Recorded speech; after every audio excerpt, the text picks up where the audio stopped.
This is the Citroen SM. Some people think it looks just plain weird. Some find the 70s lines far too uncompromising. But some people, including me, think it's amazing. 17-foot-long daughter of the DS was way ahead of its time in 1970 and may still be today. This was Citroen's take on a luxury four-seater GT car, and they packed it full of their most innovative technology. It was fast, it was sleek, and it was a 1970s Gallic vision of a future that never actually happened. Stand by for some cool Citroen touches. 6 lights at the front, 2 of which turn with the front wheels, so you can see round corners. The bonnet is aircraft-grade aluminium, higher quality than that soft rubbish used by Aston Martin and BMW, the rivals for this outlandish machine.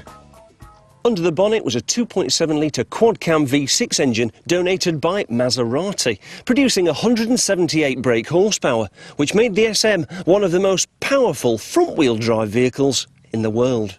Let's stop all this posing. It's time for the driving experience to begin.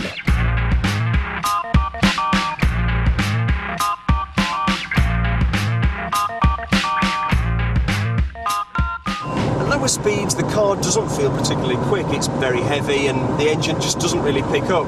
As soon as you get past about 3,000 revs, everything starts to change.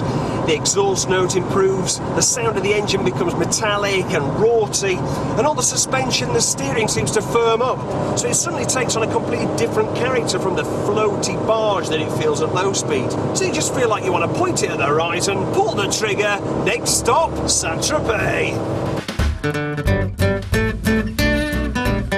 But around St Albans, it's very relaxing to cruise in, and once you've got the hang of its quirks, it's actually a satisfying driver's car with bags of character.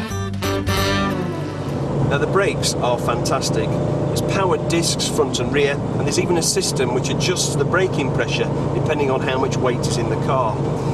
The only slight novelty to the system is the fact that there is no brake pedal. There's a little rubber button, and the way that you modulate the brakes is by varying your pressure on this rubber button. So for the first few roundabouts you come to, there's a heart-in-the-mouth moment. Where's the brake pedal? And then you end up stamping on it and nearly going through the windscreen.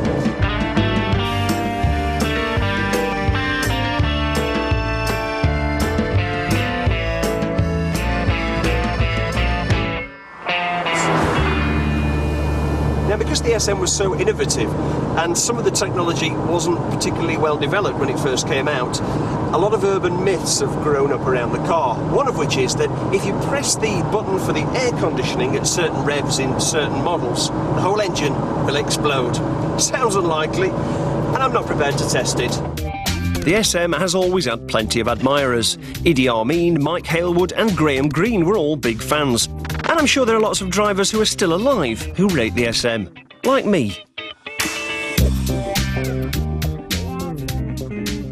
With the SM, you just keep getting struck by marvellous details. I love the way that the chrome wraps around the tail, and the way that it squats down on that hydro-pneumatic suspension. Even the colour. This one's green, but a white one would look just as good.